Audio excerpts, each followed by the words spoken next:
Okay, I'm Ellis Bell. I'm a biochemist, and I'm going to tell you a little bit about what students do in my research group. Actually, they're going to tell you a little bit about what they do in the research. I'm going to give you a little bit of background. So the title slide is Understanding Oligomeric Enzymes. So oligomeric enzymes are ones that have got at least 2 polypeptide chains in them. Okay, so a polypeptide chain is the basic unit of a protein, and if you're oligomeric, you've got at least 2 of them. Okay, and that's a property that is conserved throughout evolution with certain types of proteins. So therefore, the assumption is that the oligomeric structure is critically important to the function of these proteins. And so we're interested in understanding how that is important. And as you'll see, we think the 2 subunits, or the 2 halves of the oligomer, talk to one another, and we're interested in finding out how they talk to one another. Does this thing advance slides too? No? Okay. You can edit out that bit later.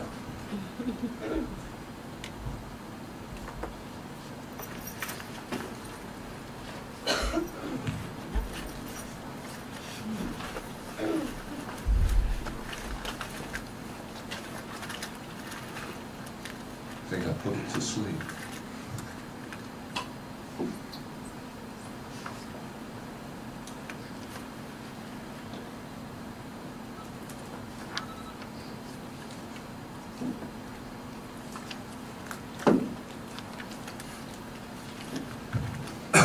So anyway, while we're trying to get the next picture to come up, let me explain the title to you. Not the title, but the name of the laboratory. So it's called Structural Biology, Biophysics, and Bioinformatics. That's our lab, and we call ourselves that because we use all of those approaches to try and answer the questions. Okay, so these are the 3 proteins. It's not my day, now the laser pointer's not working. Okay, forget the laser pointer. These are the 3 proteins we work with. They play critical roles in metabolism. Okay, you have them in every cell in your body. They're working all the time. Okay, the first one is malate dehydrogenase. It's involved with carbohydrate metabolism. It's got 2 polypeptide chains, 2 subunits. The second one is 3-phosphoglycerate dehydrogenase. It has 4 polypeptide chains. Okay, 4 subunits. It's involved primarily in fat metabolism. The third one is glutamate dehydrogenase. It's got 6 polypeptide chains, and it's involved in protein metabolism. So they all have this oligomeric structure. Now, before we get too far in, one thing I should point out to you is there's a region here, and then there's a region at the top that sort of sticks out of the structure. And if you're human, you have that region. But if you're an E. coli, prokaryotic, you don't have that region. And that tells us that that region is critically important for some of the functions that occur in the eukaryotic versions of glutamate dehydrogenase. In particular, eukaryotic versions play multiple roles in any given cell at the same time. They're involved in about 3 or 4 different pathways. And we think that this, I call it a twisty tie, some people call it an antenna, is critically involved in the way the subunits talk to one another. Okay? You can actually take a prokaryotic glutamate dehydrogenase and genetically engineer in the twisty ties, and they become regulated, whereas they're not normally.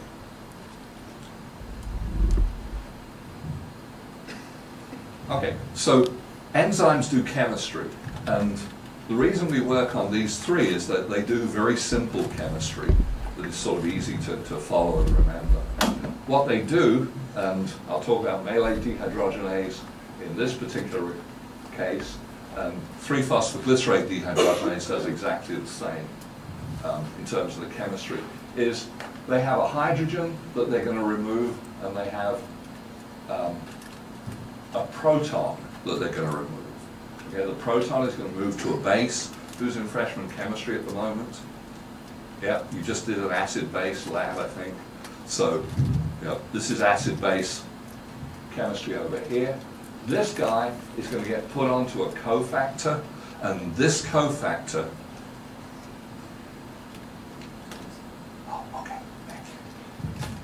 this cofactor is the predominant molecule that leads to energy being transferred from metabolites into ATP.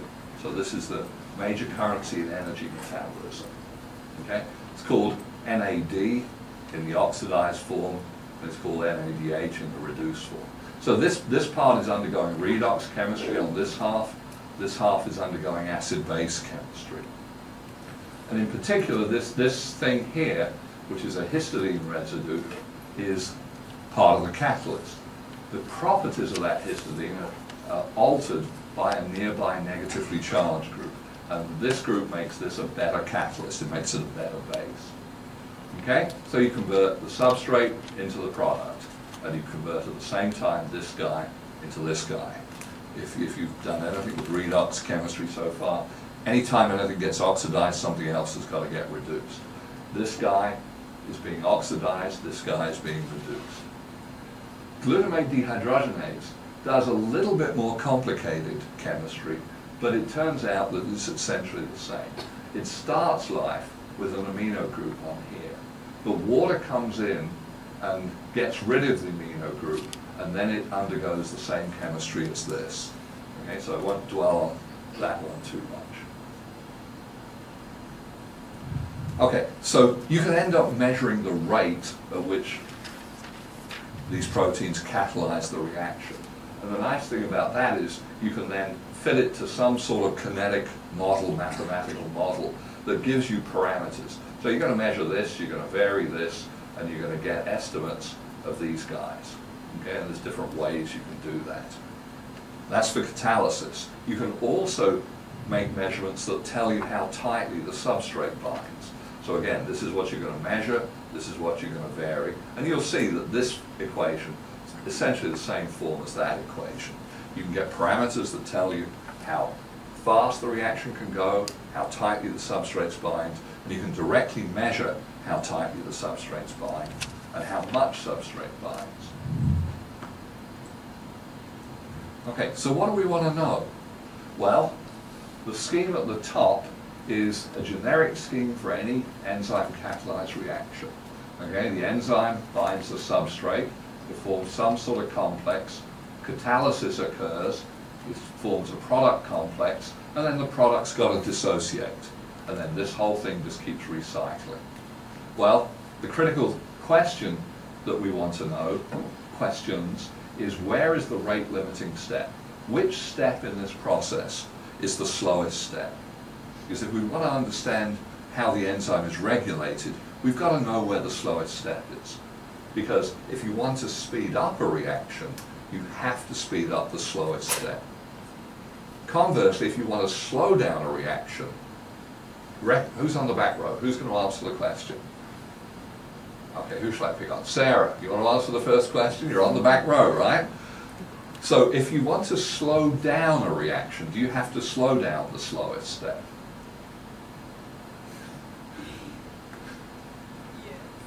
You can slow down the slowest step. You don't have to slow down the slowest step. You can slow down any step, providing that step now becomes slower. Right? Okay. So if you want to speed up something, you have to know where the slowest step is.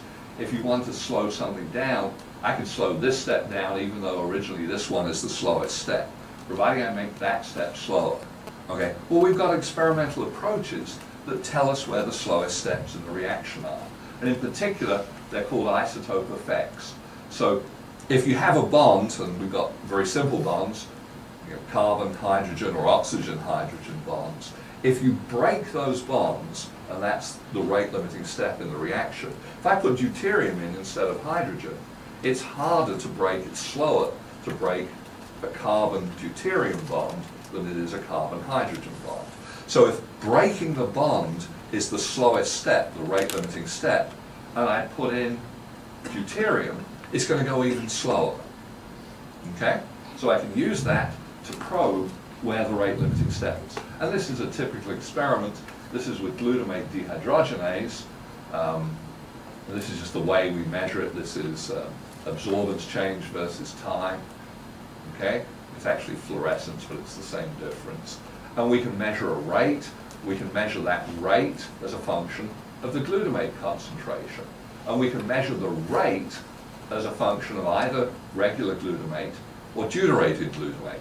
And, you know, if I wanted to try and convince you that those two were different, you wouldn't believe me, and you'd be right. Okay? There's absolutely no effect of isotope on the rate of the reaction. Okay? When we look at what's called the steady state rate of the reaction, that's the rate it keeps turning over at. When we look at what's called the burst rate of the reaction, okay, I'm going to get these the right way around. Sorry, this was the burst rate. The burst rate, there's no effect. If we look at the amplitude of the burst, there is an effect. And if we look at the steady state rate, there is an effect. And this lets us dissect which stage of that reaction is the slowest step. Okay? And it turns out that what that tells us is that some sort of conformational change, the flexibility of the molecule, is the slow step. It's not the breaking of the bond. It's some sort of conformational change in the protein. Well, we can also study things binding, and we've got two ways of doing it. This ITC stands for isothermal titration calorimetry, and you get data that sort of looks like this, and this is a binding isotherm here. Okay? Or you can do it the old-fashioned way by something called dialysis. So where you have a membrane that separates the protein from the ligand, and the ligand can diffuse across, and you get a binding isotherm again. So you might say, well, why would you do this if you can do it like this? This experiment costs a few pennies. This experiment involves a piece of equipment that costs $130,000. However, a lot of things you can't do this way, because in this type of experiment, you need some way of measuring the ligand itself directly. In this experiment, you know, that calorimetry tells you that it's measuring the heat of the interaction. And so you can measure any interaction using isothermal titration calorimetry.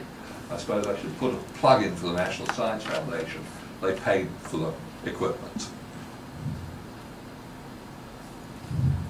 Okay, so the third technique I want to tell you about is a technique that we use to look at the local flexibility of the molecule. Okay, and this is something called limited proteolysis, though it doesn't actually say that on here. It says potential sites of cleavage by trypsin. Trypsin is a proteolytic enzyme, and it cleaves wherever it sees a blue amino acid. And this is an arginine or a lysine.